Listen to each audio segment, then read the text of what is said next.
pero el acuerdo con AstraZeneca Oxford para la compra de 14 millones de dosis es el primer acuerdo definitivo al que se llega con un laboratorio que produce la vacuna contra la enfermedad. Vamos a conversar de inmediato, después vamos a hablar del desmadre en los Estados Unidos. No se lo pierda. No se lo pierda, porque lo que ha pasado hoy en los Estados Unidos, nunca los que estamos vivos en este mundo, nunca lo habíamos visto. Ni los Simpsons se hubieran imaginado una barbaridad como lo que se ha presenciado hoy en Estados Unidos, gente asusada por Donald Trump. Pero el primer tema es la vacuna. Vamos a conversar, ya estamos conectados con Alfredo Guerreros, investigador principal en el Perú de los ensayos de la vacuna AstraZeneca Oxford. Doctor Guerreros, ¿cómo está usted? Muy buenas noches. Hola, bienvenido. Jaime, buenas noches. Gracias por atendernos. Gracias. Decía en la presentación que el presidente Sagasti ha dicho que se ha firmado este contrato de compra-venta con AstraZeneca, que nos van a entregar 14 millones de dosis de la vacuna a partir de septiembre, pero que estamos, dice el presidente, ¿no?, que está haciendo el gobierno las gestiones para adelantar los envíos.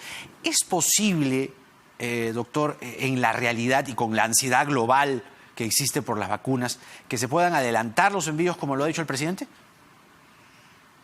Bueno, tal vez sí pueda hacerse alguna gestión al respecto, dado de que en Latinoamérica hay una creciente tendencia a aprobación a la vacuna en diferentes países, ¿no?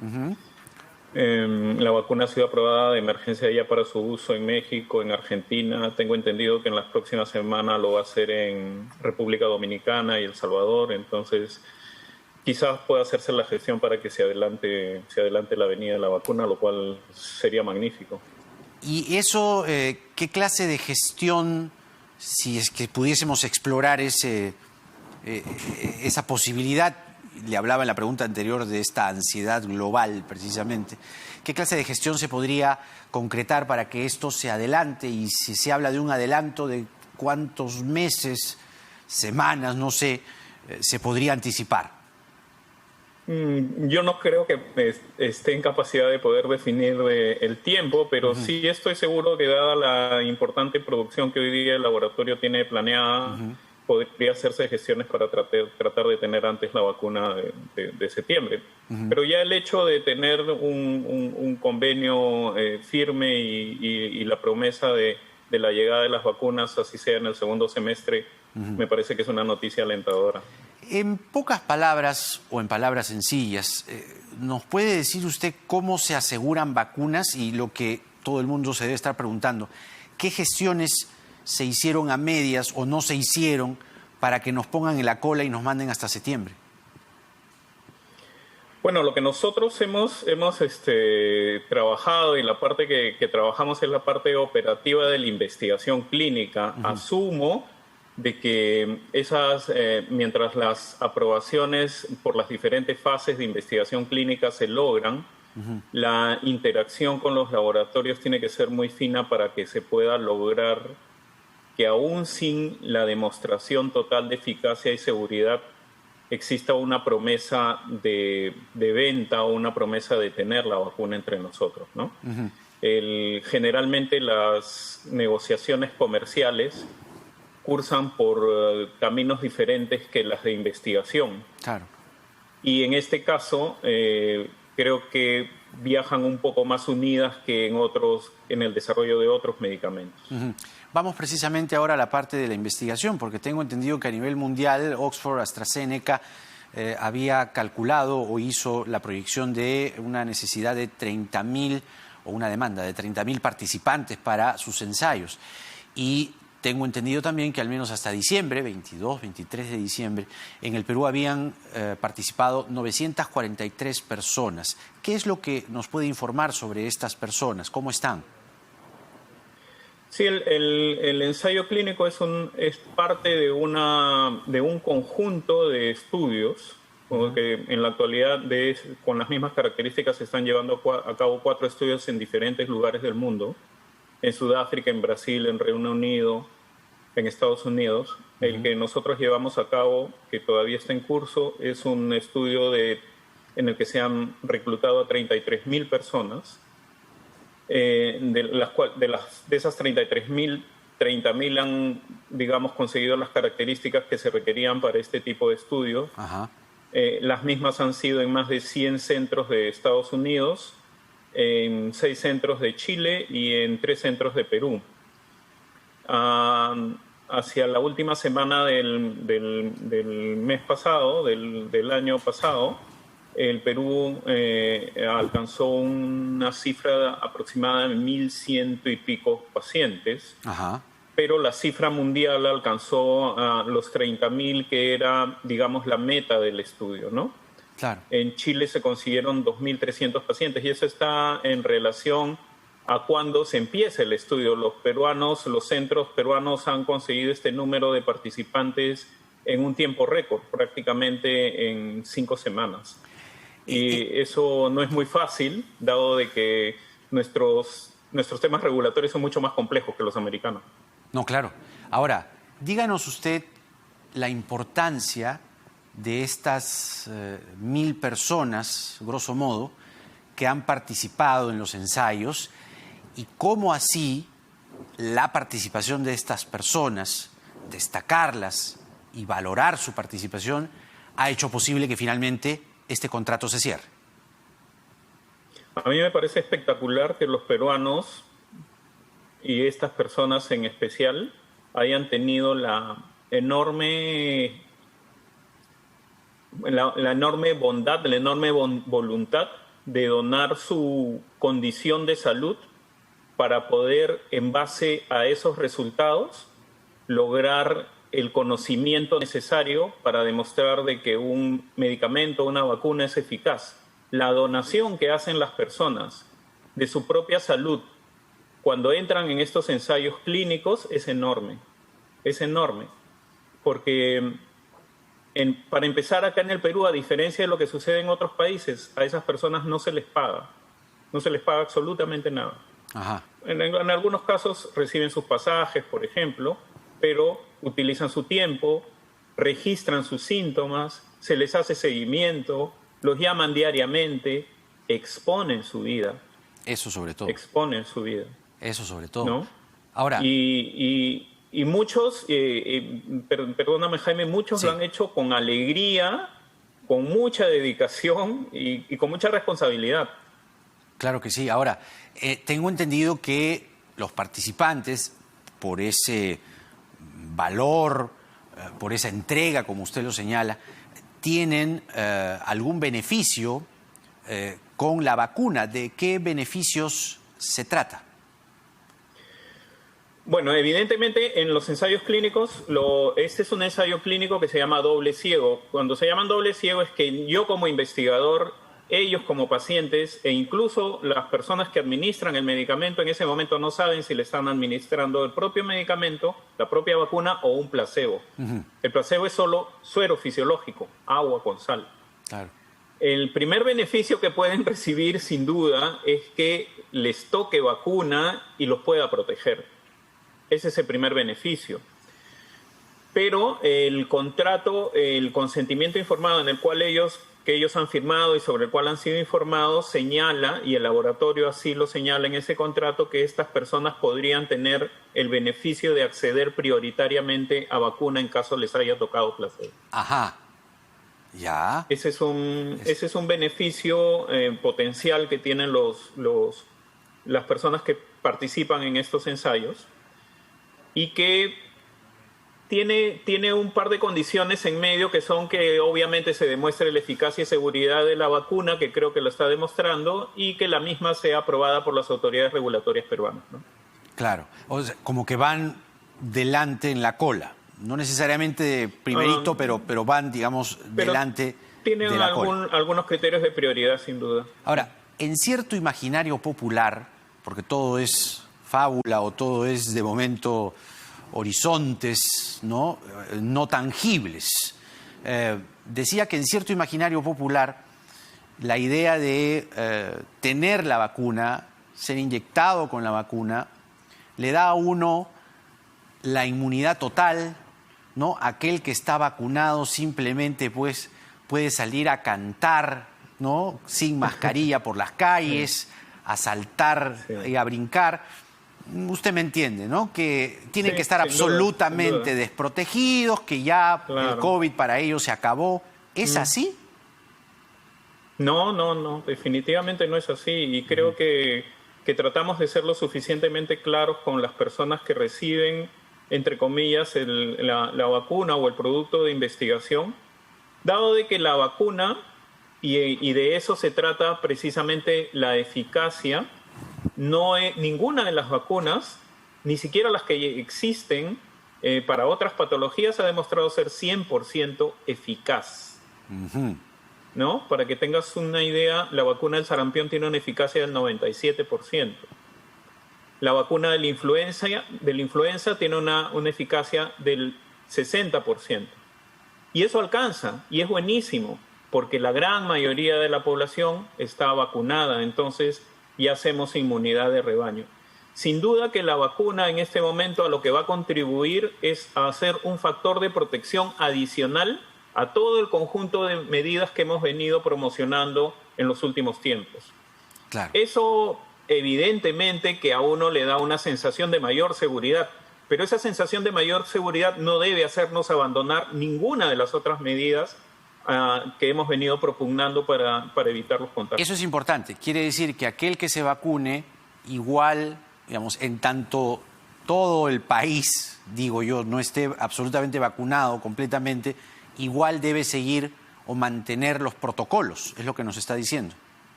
Sin duda, y creo que la mayoría de autoridades internacionales y de especialistas internacionales están propugnando que mientras la población mundial no esté vacunada por encima del 50%, eso no lo vamos a poder abandonar.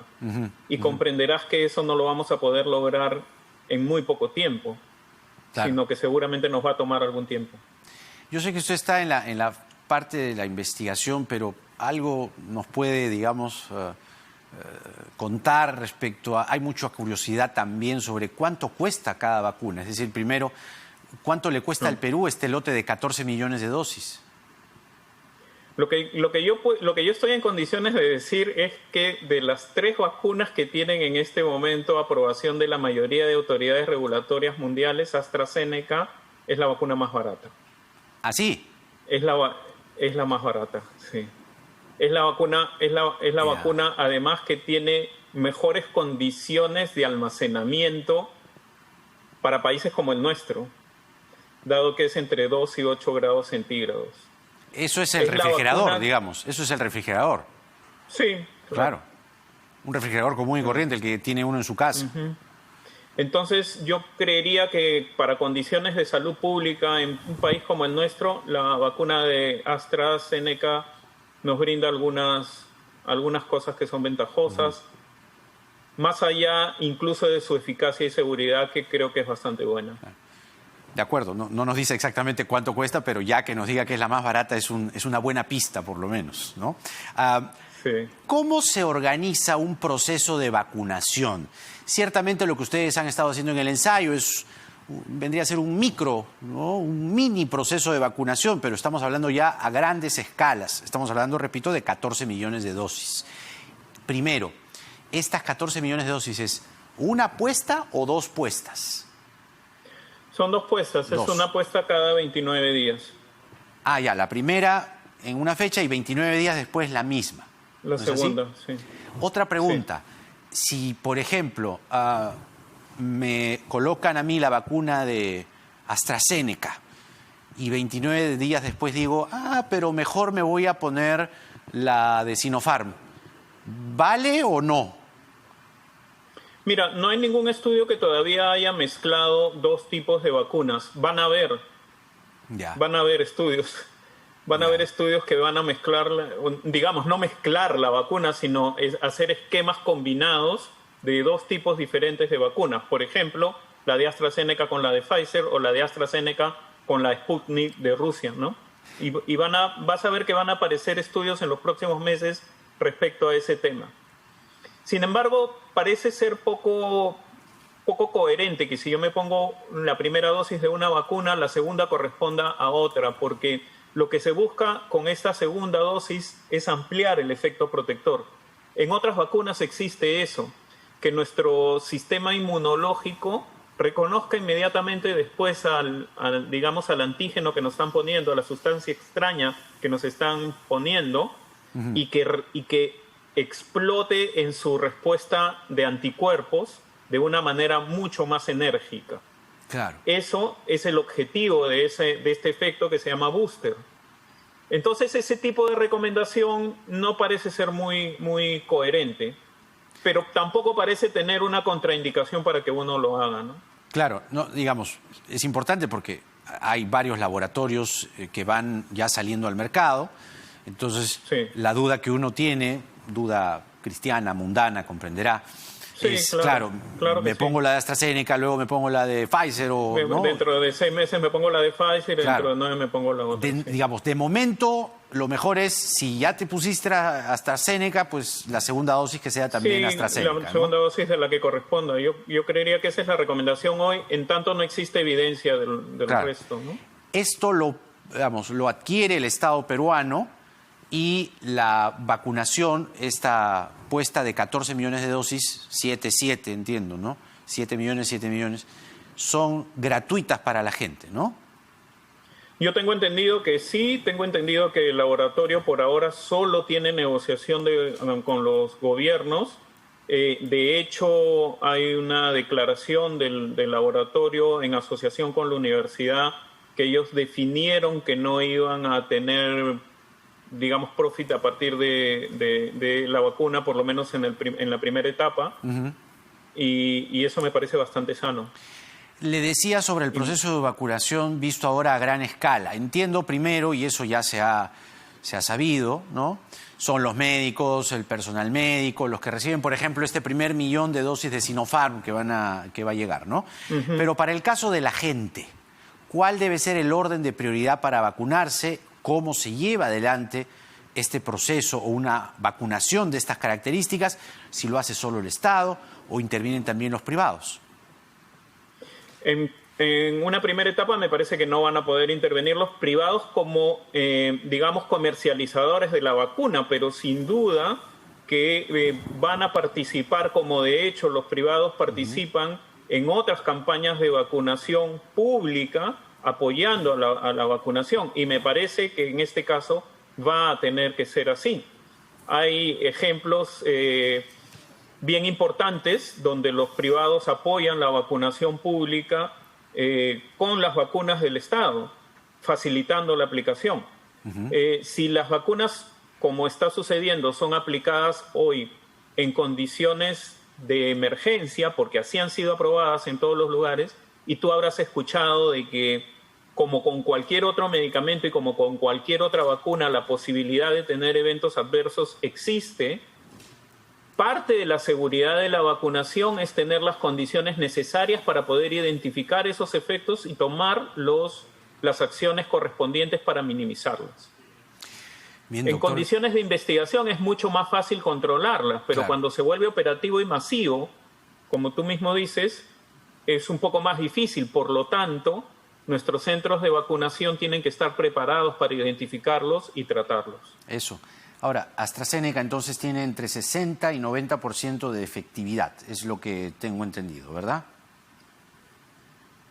Sí, hay un estudio y eso generó un poco de controversia. El estudio que se hizo en Brasil y Reino Unido, y precisamente el que hemos hecho ahora, está destinado en buena parte a aclarar este tema, donde en la primera dosis se demostró que tenía una eficacia del 70% y en la segunda del 62%. Un tema controversial porque cayó la eficacia, pero en un subestudio de esas mismas personas que aparentemente recibieron solo la mitad de la dosis, la eficacia era 92%. Así. Entonces, el laboratorio lo que hizo fue revisar el contenido de virus, porque en realidad lo que se inyecta en la vacuna es un virus, un adenovirus de un chimpancé que ha sido modificado para hacer simular que es Claro. SARS-CoV-2 Claro. y que nuestro sistema inmunológico reaccione contra él como si reaccionara contra el SARS-CoV-2.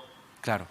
Y encontraron que la cantidad que se estaba aplicando, del contenido que se estaba aplicando de este virus no era el que se había diseñado. Entonces, corregido, digamos, esa situación, es que esperamos que ahora la eficacia realmente refleje lo que pretendemos. Algunos de nuestros televidentes preguntan una curiosidad, ¿no? Si usted también ha participado en el ensayo. Es decir, si a usted le han puesto... Los investigadores principales no podemos ser vacunados. ¿Por alguna razón? Me hubiera encantado. Como que sí, por un tema de conflicto de intereses. Claro. No podemos ser juez y parte. Exactamente. Bien, doctor Guerreros, le agradecemos mucho por esta entrevista. Creo que es un momento importante, la fecha es importante para marcarla en el calendario, porque es el inicio de algo que ya se esperaba y se venía pues anhelando desde hace buen tiempo, ¿no? Que hayan ya contratos cerrados, sí, claro. Y que Sinopharm viene en enero, ahorita no más, 1 millón de dosis, y luego AstraZeneca, que dicen que septiembre, aunque como lo ha dicho usted en la entrevista, también podría ser, si hay una buena muñeca, tenerlo antes. Le agradecemos por esta entrevista y que tenga una buena No, al noche. contrario, te agradezco mucho, Jaime. Hasta luego. Alfredo Guerreros, investigador principal en el Perú de la vacuna de AstraZeneca, que llega en septiembre. Dicen que podría ser antes. En unos momentos vamos a hablar del desmadre en los Estados Unidos. Turbas de gente, ¿no? Tipos disfrazados, con cuernos, han entrado al Capitolio con la pasividad de la policía. Vamos a tener